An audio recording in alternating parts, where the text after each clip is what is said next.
안녕하세요. 작가와 문학에 대해 소개하는 써니제입니다. 유익하시다면 구독과 좋아요 눌러주세요.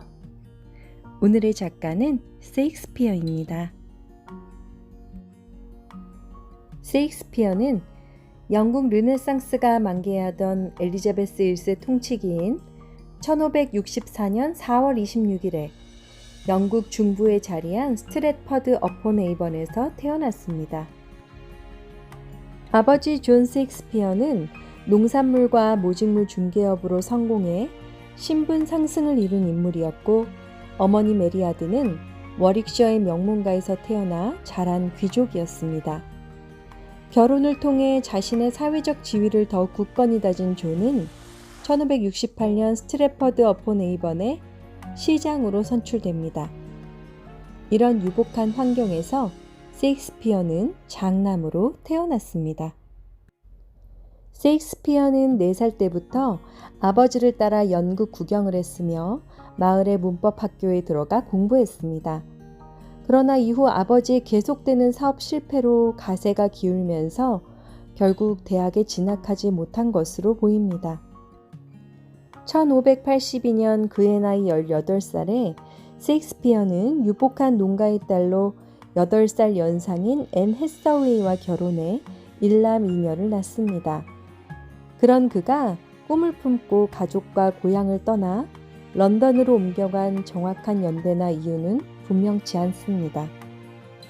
런던에서 체류하던 셰익스피어가 극작 활동을 시작한 것은 1590년 무렵으로 보입니다. 처음에는 릴리, 말로, 필, 그린 등과 같은 선배 작가의 희곡을 부분적으로 수정하는 것에 만족해야 했던 그가 처녀작으로 내놓은 것이 3부작 역사극인 헨리 6세입니다. 이때부터 1600년까지 셰익스피어는 자신의 필력을 왕성하게 발현시킵니다. 먼저 영국의 장미전쟁을 배경으로 한 역사극인 리처드 3세를 비롯해 로마의 극작가 플라우투스의 작품을 번안한 실수연발, 피를 피로 갚는 로마의 잔혹한 복수극 타이터스 앤 로니커스, 그리고 드센 여인을 아내로 맞아 정숙하게 길들인다는 내용의 익살극 말괄량이 길들이기 등이 발표되었습니다. 1590년 초반은 런던에 패스트가 창궐한 시기였습니다. 이로 인해 많은 극장들이 폐쇄됐는데, 이 무렵 셰익스피어는 2편의 서사시 비너스와 아도니스, 루크리스의 겁탈을 통해 자신의 든든한 후원자인 사우샘프턴 백작을 만나게 됩니다. 한편 극장 폐쇄의 여파로 대규모 재편성이 이루어진 런던의 연극계에 1594년 새로 2개의 극단이 창설되면서 신진 작가들에게 우호적인 환경이 조성됐습니다.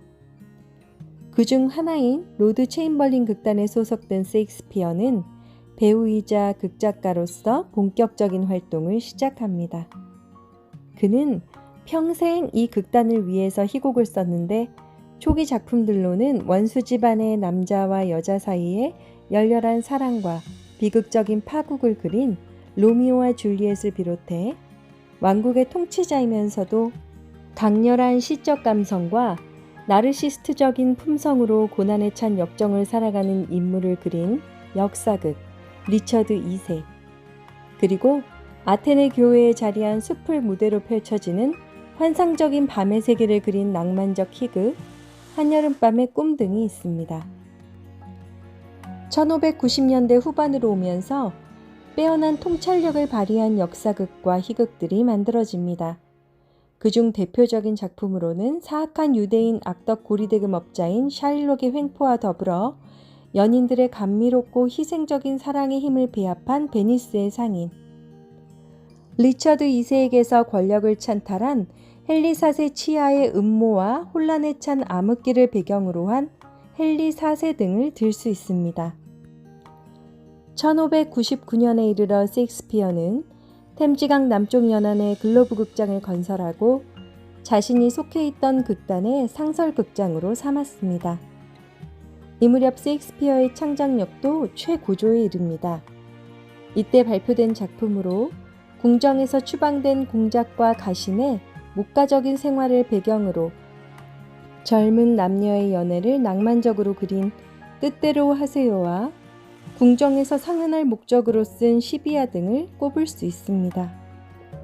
1599년 봄, 아일랜드에서 일어난 타이론의 반란을 진압하기 위해 출정하는 에식스경의 원정군에는 셰익스피어의 절친한 후원자였던 사우샘프턴 백작도 끼어 있었습니다. 그러나 원정이 실패로 돌아가면서 영국 왕실의 분노를 사게 되자 에식스와 사우샘프턴은 공격의 목표를 아일랜드의 반란군에서 런던의 왕실로 바꿔 회군하기 시작합니다. 여론의 지지를 얻지 못한 반란은 곧 실패로 돌아갔으며 지도부는 체포되어 재판에 회부됐습니다. 에식스는 반역죄로 몰려 런던탑에서 참수되었으며 사우샘프턴은 종신형을 언도받고 런던탑에 갇히게 되었습니다. 이는 엘리자베스 여왕의 치세가 막을 내리고 있음을 보여주는 상징적인 사건이었는데 실제로 사건 발발 2년 후인 1603년 3월 여왕은 숨을 거뒀습니다.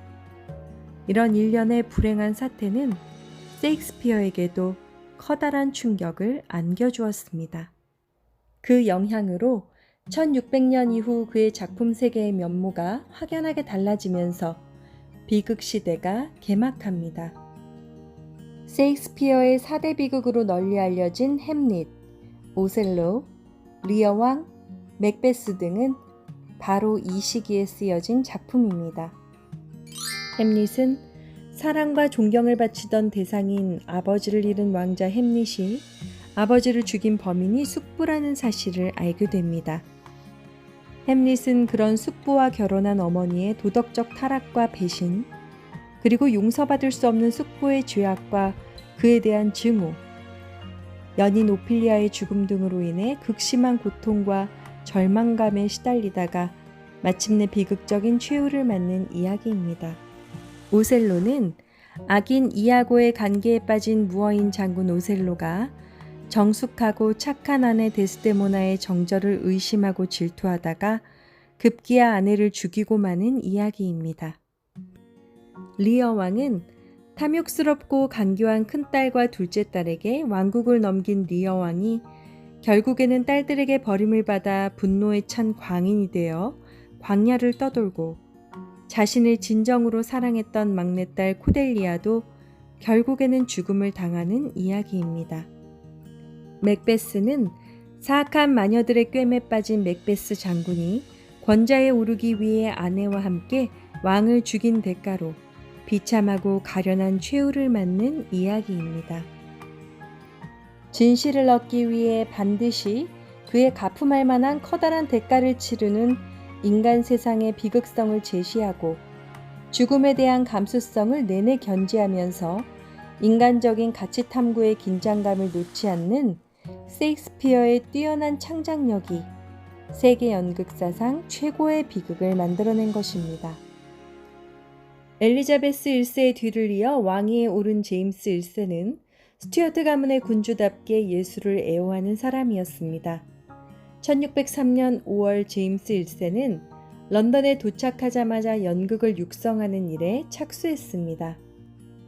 그는 셰익스피어와 그 단원들에게 그룸주 오브 더 체인버라는 명예로운 계급을 수여하는 한편 셰익스피어의 후원자인 사우샘프턴 백작도 감옥에서 풀어주었습니다.